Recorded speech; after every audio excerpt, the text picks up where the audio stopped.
Okay, so here's the question. To use slow motion or not to use slow motion? This question has actually been on our minds lately because recently on our last YouTube video, somebody commented and said, it's tough to tell if it looks cinematic because everything is in slow-mo. It instantly looks like a YouTube video. I get that you're trying to get rid of the handheld movement, but that's part of the cinematic look. You do amazing work. Stop using slow-mo. Okay, I get it. We use slow motion a lot in our YouTube videos and our corporate work. This comment really got me thinking, do we overuse slow motion? Are people like us who make corporate videos and commercials overusing this way too much? Is there a feeling out there from you guys that you're tired of it? Has it become overused? Is it too common? This is really bothering me. Are we being lazy with this? Is this just our go-to effect that we keep overusing, or are we using it for a good reason?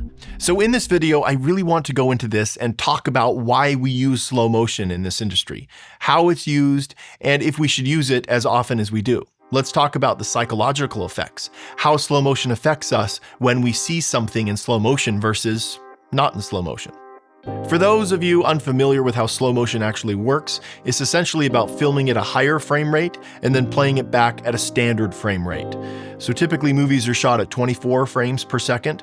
To create slow motion, you might film, for example, at 60 frames per second, and then in post-production, the footage is slowed down to 24 frames per second again, making the action appear slow when played back.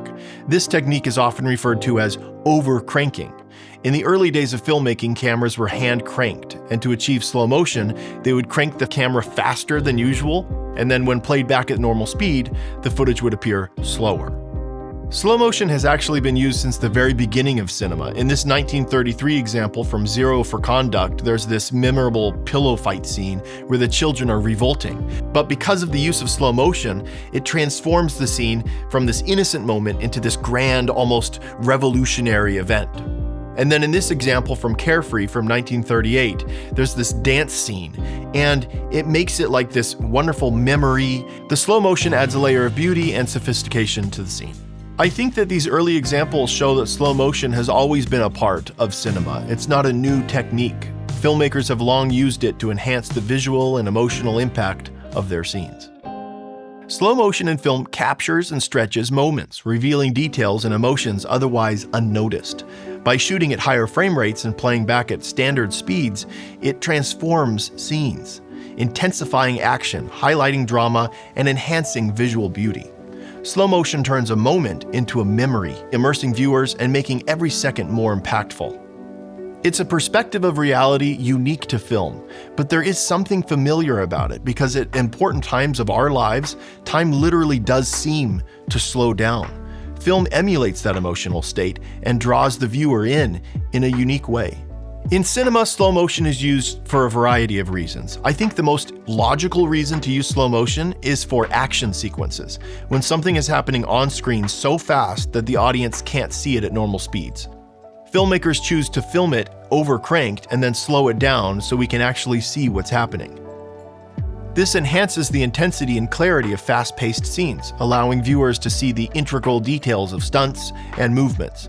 It creates a sense of heightened tension and anticipation for the audience. The second reason why slow motion is used is to enhance suspense and build tension. For example, in this scene from Terminator, slow motion draws out a moment, enhancing the feeling of dread.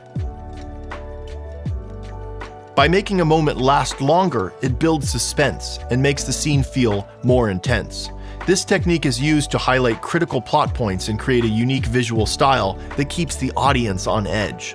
Slow motion is also used for emotional reasons. When two characters see each other for the first time and everything goes into slow motion, it emphasizes the emotional weight of the moment.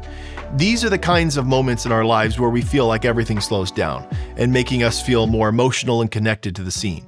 At epiclightmedia, we make corporate videos and commercials, and we often borrow techniques from cinema, like slow motion, and we use it to our advantage.